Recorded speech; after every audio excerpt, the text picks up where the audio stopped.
Hello po, magandang hapon. Actually, tanghali. Ano parang 1 p.m. So, bali, kahapon hindi po ako nakapag-update. Gawa ng ang dami ko pong inaasikaso. So, bali, ito po yung update sa unit ni Ma'am. Picturean natin.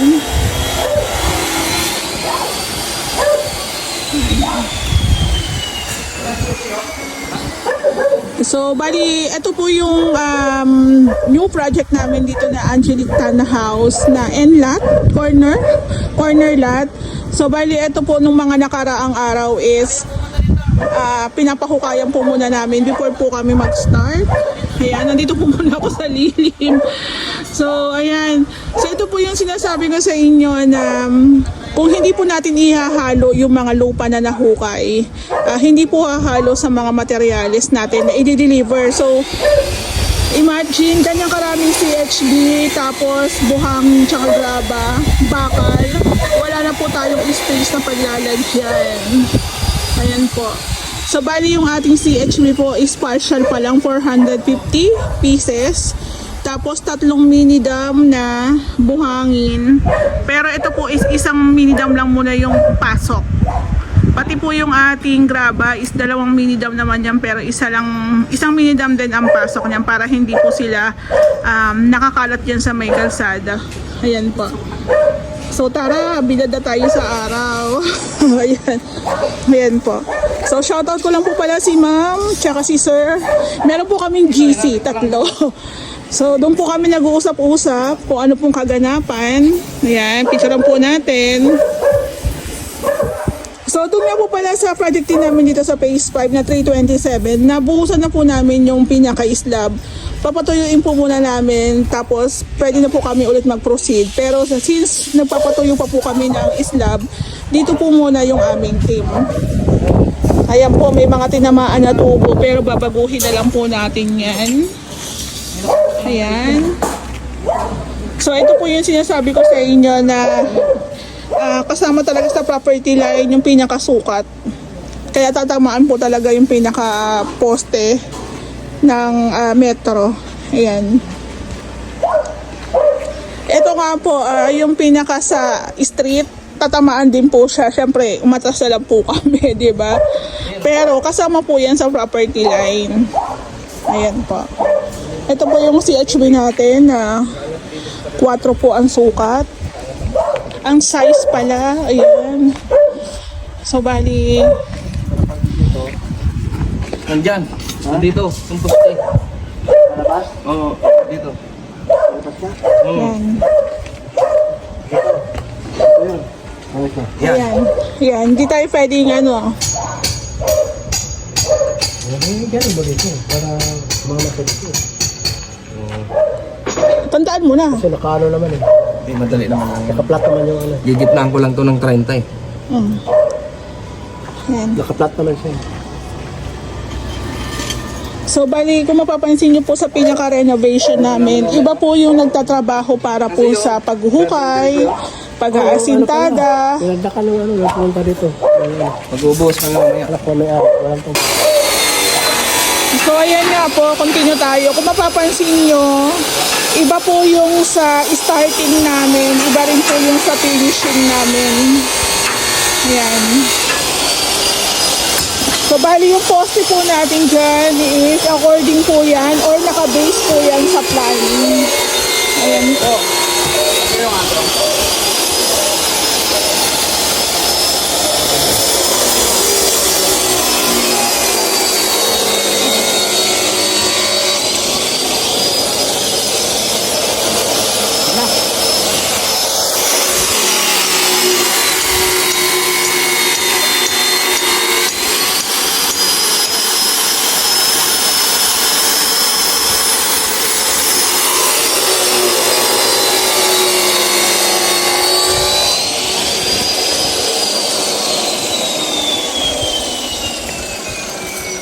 So, bali, ito po yung ating mga bakal. Ayan.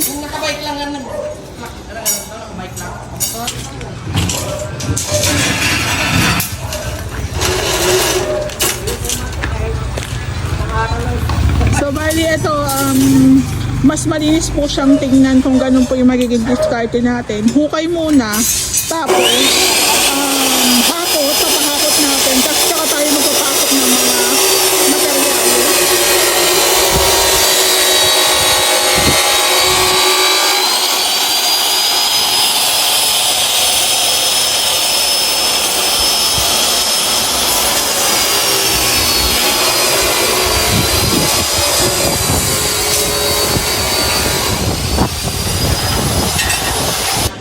So, ito rin po yung sinasabi ko sa may-ari na nasalo po kasi ito ni ma'am is gawa na siya. May mga iilan na nagawa na.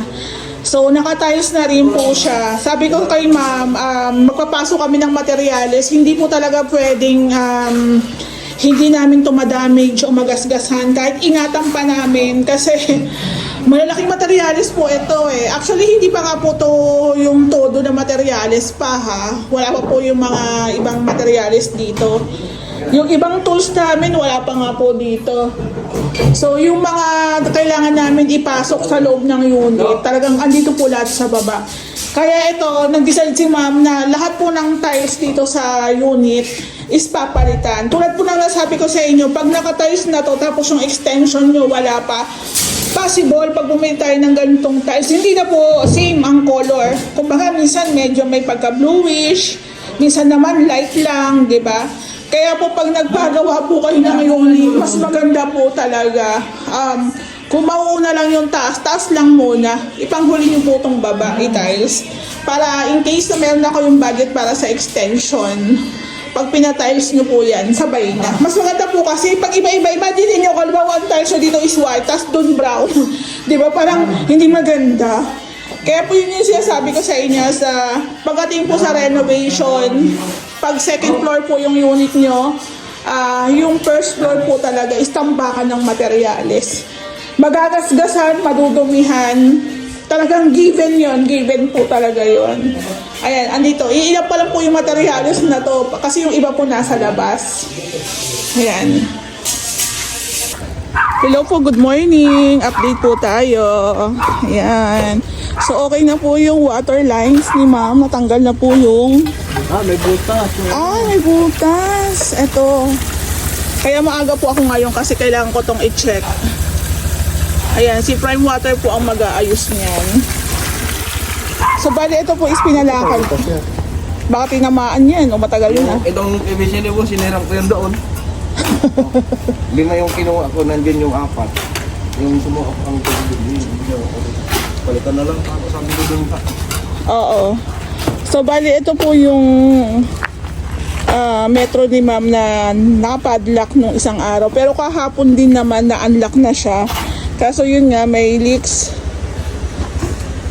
So, bali ito na po yung update natin. 75. 75 hindi sagad. Sagad 150. Ayan po. So kahapon hindi po ako nakapunta. Pero meron tayong gawa.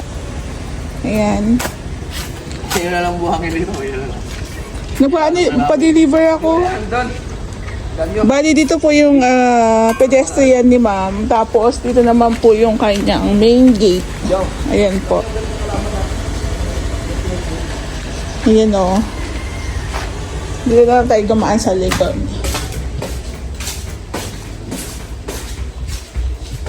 So ito nga po palang unit ni ma'am. Ang plano ni ma'am, mas unahin po daw namin yung extension. Kasi hindi naman ito may namadali. Para matansya lang din talaga niya yung pinaka-budget. Hindi siya mabigla kumbaga. Ayan. Actually, yung 88,000 nakakabigla na talaga.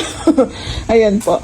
So, nung nakarang araw, shoutout nga po pala kay Ma'am Elizabeth na kapitbahay din ni ma'am na nagbigay po sa amin ng tubig. Gawa ng napadlakan po si ma'am ng gripo. Ayan. So, ito po, matigas na po yan. Pwede na po nilang ituloy yung pag-aasintada. Ayan po. Lahat po ng poste. Lahat ng poste nabuhusan na, no? Ayan, lahat po ng poste nabuhusan na.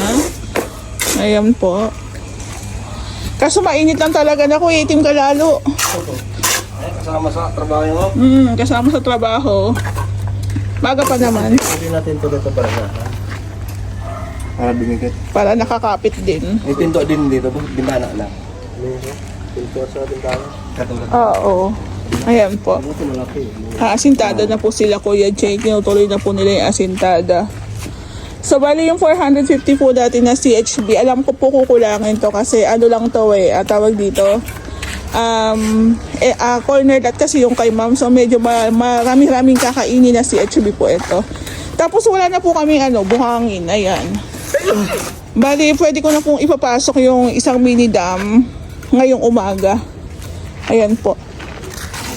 Tama, sa Sabado, pwede nila ipapasok ko na yung Oo. mga tino. Yung pangatlong mini dam. Tapos graba. So, yung sa 88,000, aabutin po talaga ng mga 150 plus pagdating sa back and front extension gawa ng wala pa tayong pang gate dito. Ayan. Ayaw rin ni-reorder rin lahat kasi wala pong paglalagyan. Ito lang po muna yung mga gagamitin namin. Yung mga para sa gate, tsaka na lang po muna. Ano ba tayo yung lababo? Diyan. Ang alam ko dito, oo. Tama-tama pala, no? Hindi. Pag dito yung lababo,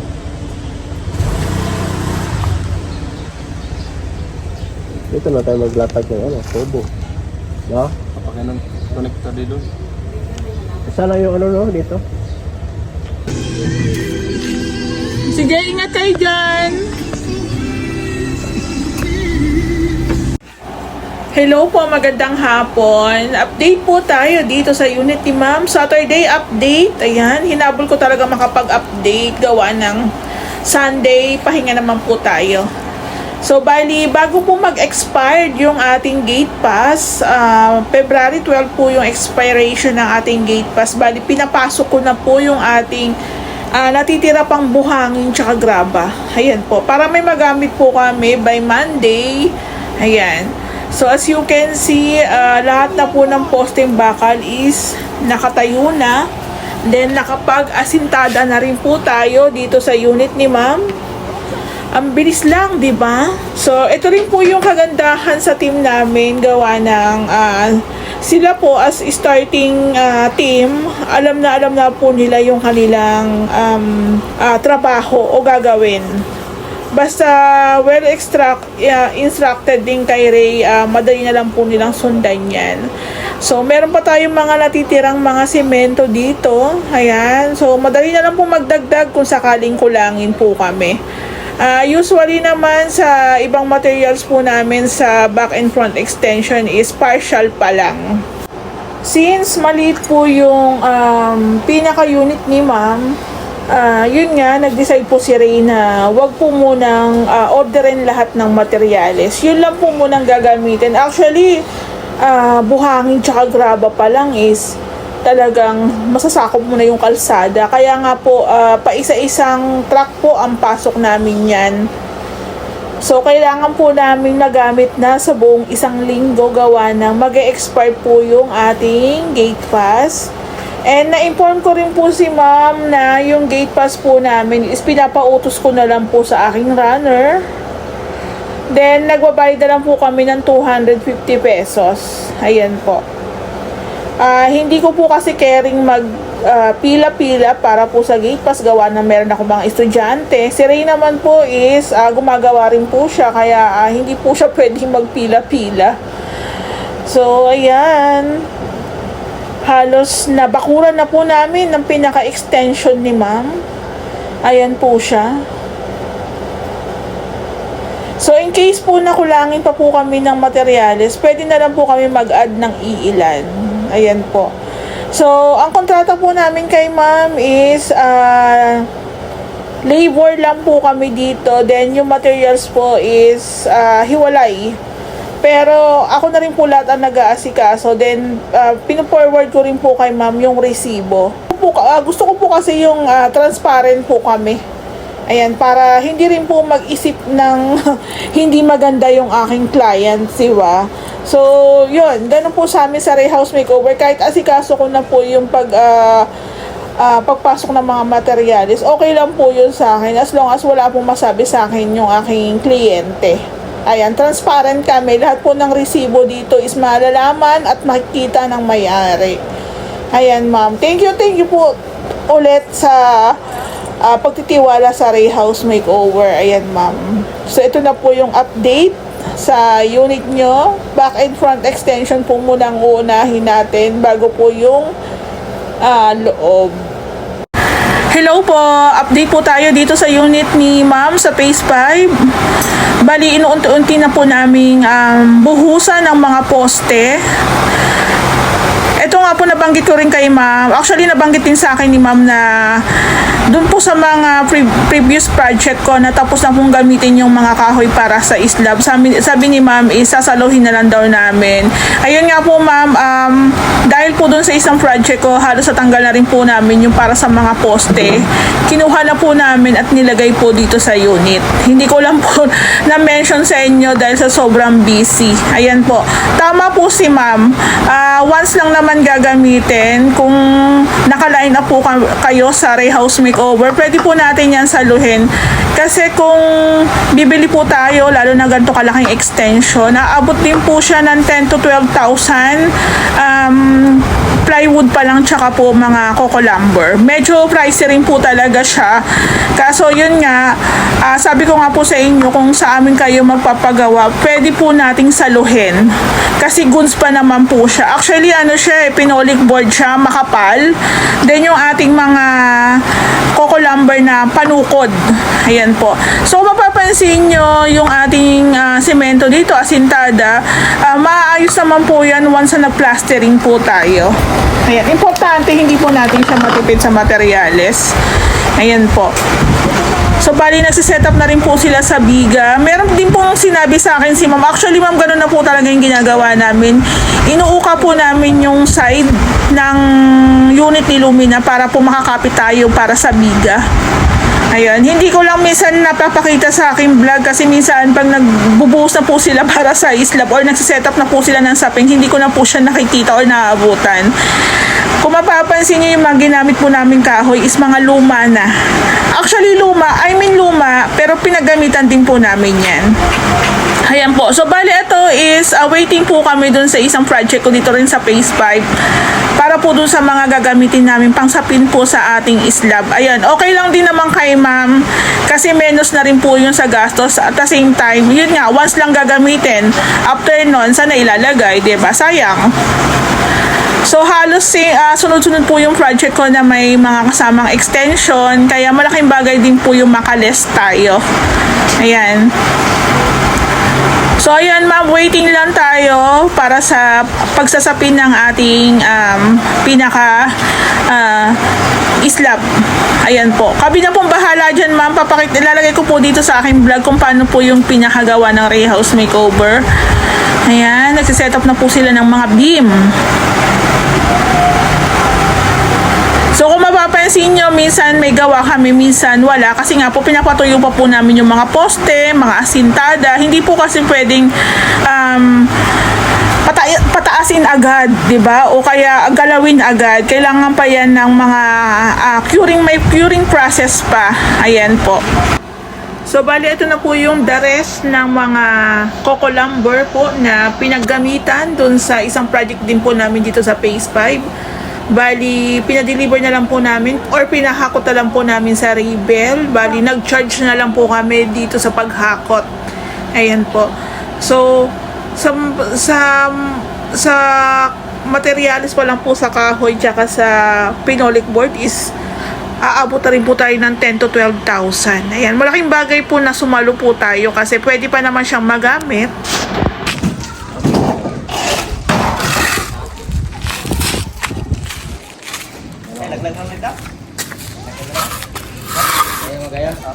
Oo, laglag mo na lang.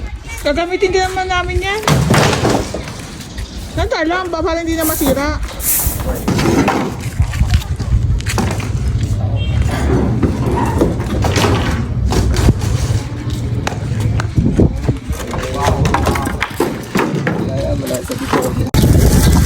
Hello po, magandang hapon. Update po tayo dito sa unit ni ma'am. Ayan po. Today, naka-sked po yung unit ni ma'am, magbuhos po kami ng mga poste. Ayan. Kahapon po kasi dineliver na dito yung sinalo naming kahoy kasi gusto ni ma'am saluhin na lang namin yung mga kahoy doon po sa kabila. Actually naiwan pa nga yung mga pinolik board i-transfer na lang po dito. So kung mapapansin nyo, pabor din po sa amin na salong kahoy na lang po yung gamitin namin kasi hindi na rin po kami magka-cut. Kumbaga ilalagay na lang po namin siya sa bakal. Ayan. Then papalibutan natin ng alambre, tas buhos na lang po ng buhos. Kasi abala rin po yung pagkakat, yung pagbubuo ng forma, abala din po yan Tsaka yun nga, dito rin po sa unit ni ma'am, medyo maraming aso po kasi dito sa block ni ma'am, kaya yung mga buhangin, kinakalat. Siyempre nakakaabala rin po kaya yan sa daanan. Kaya yun ang worry ko na sabi ko is paunahin na po magamit yung mga buhangin. Ayan po.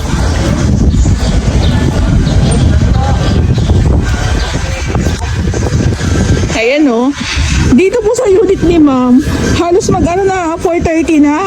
Ano pa rin po yung init, sagana pa rin yung init. Yung loob po, wala po muna kaming ginagawa doon. Kasi sabi naman din sa amin ni ma'am, unahin namin yung extension. Eto ma'am, ang dami nito. Sakto na po to, panukod dito sa ating slab. Naka-slab po kasi tong unit ni ma'am. Mas maganda naman talaga naka-slab. Ayan po. So minsan, papapansin nyo, minsan may upload ako, minsan wala. Hindi po talaga ako minsan sinasadya akong hindi pumunta kasi minsan wala rin naman akong idadagdag dun sa aking update. Unang-una, yung pag-aasintada kailangan pong patigasin muna yan, 'di ba? Bago namin siya ituloy ulit. Kaya minsan kung may upload, meron. Pag wala, ganun lang. Ganun lang kasimple. So, nung mga nakaraang araw, yung iba pong poste nabuhusan na kasi hiniram po namin yung mga ibang pamorma. Ayan din po yung kagandahan na sasalukan ng pinagamitan na kahoy kasi mas makakamura ka. Lalo na po dito sa unit ni ma'am, kung imagine nyo ilang pinolik board po to, baka po aabot to ng mga 7 hanggang 8 piraso. Ano po kasi si ma'am corner lot siya.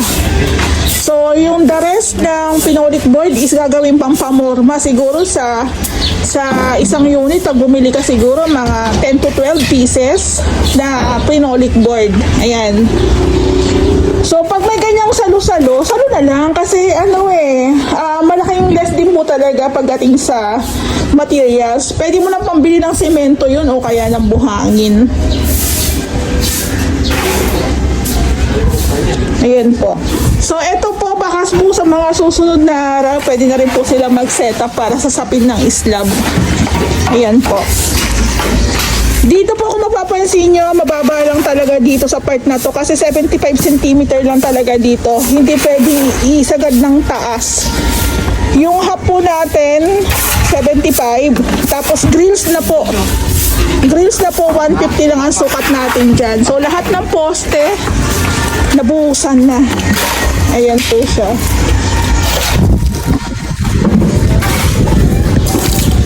Merienda na muna kayo. Ayan, walis-walis.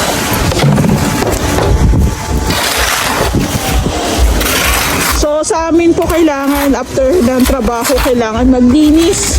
Lalo na po yung mga materialis namin sa labas kasi baka po siya makadisgrasya sa ibang mga dumadaan.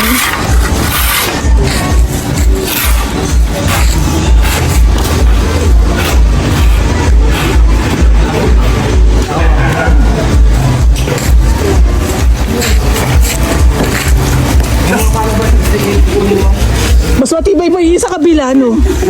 Mas matibay pa yung sa kabila doon. Ayan.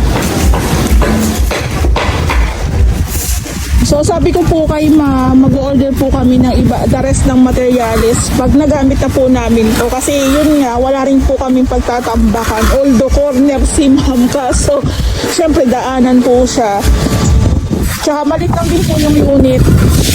Kaya yung mga the rest po ng materials, pang huli na namin yung orderin. Pag nagamit na talaga. Ayan.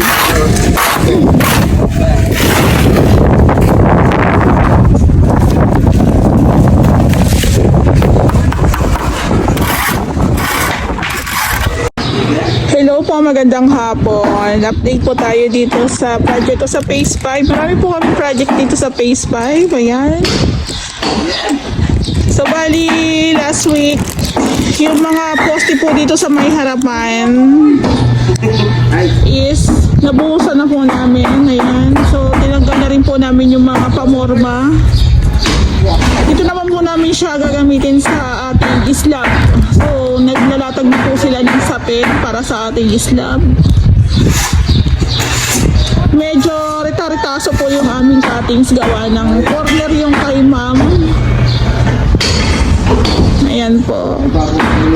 So, ito yung project ko na mula umaga hanggang hapon. Mainit. Mainit po talaga. So, kawawa rin talaga sila. Ayan. Pero syempre, kasama sa trabaho yan. Sanay naman na sila. Ayan. So, ayan na po yung ating mga poste. So, yung ating buhangin, kinalot na naman ng mga aso. Yun nga po. Ayan. So, meron na tayong mga poste dito. Plastering tayo.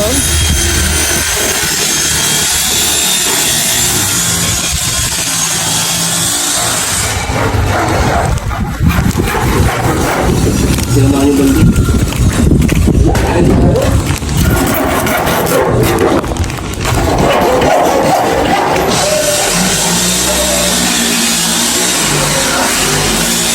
So, bali, ito po, nagsiset up na po sila ng sapin ng ating slab. Ayan. So, medyo marami tayong magagamit na kahoy dito gawa ng, marami po kaming sinalo doon sa kabilang unit. Kaso, yung cutting po ng ating phenolic board is patagpi-tagpi gawa ng parang triangle yung unit ni ma'am eh. Parang pa-triangle na pag ganun eh. Ayan po. So, may mga beam din po tayong nakalatag dyan. Meron din po tayong mga support dito sa mga gilid-gilid. Ayan. So, kung mapapansin niyo po, hindi po namin ginagalaw yung taas. Kasi yun naman din yung instruction ni ma'am sa amin na unahin po muna yung pinaka-extension. Eto. O, diba?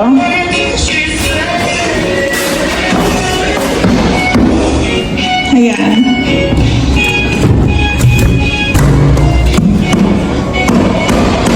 Ayan po. Dahil corner si ma'am, parang patriangle. Tagpi-tagpi yung aming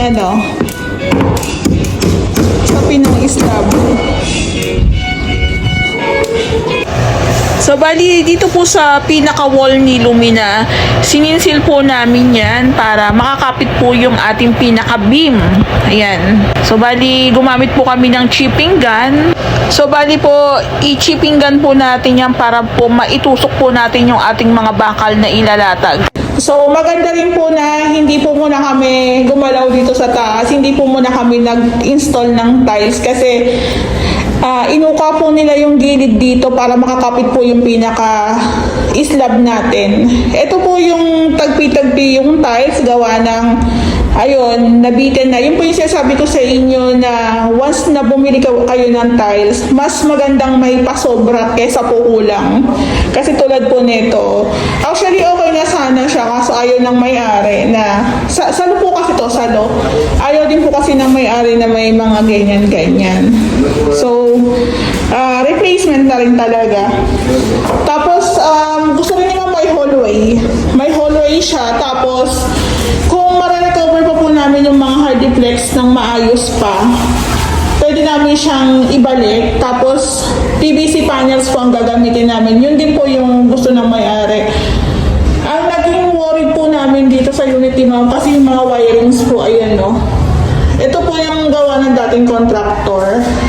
Ayan. So, hindi po namin alam yung history ng wirings. Kaya, mas gusto po namin makita at the same time, maayos po yung kisa minimum dito. Ayan. Pwede rin po kayo maglagay dyan ng ng panibagong wirings po. Ayan. So, sakto lang din. Naunahin lang din muna namin yung pinaka-extension. Kasi sabi nga ni Ma'am, no rush naman siya. Basta maumpisahan na yung unit. So, sayang talaga. Pag napagawa ka talaga ng unit, dapat talaga sigurado. Kasi tulad po nito. Ayan o.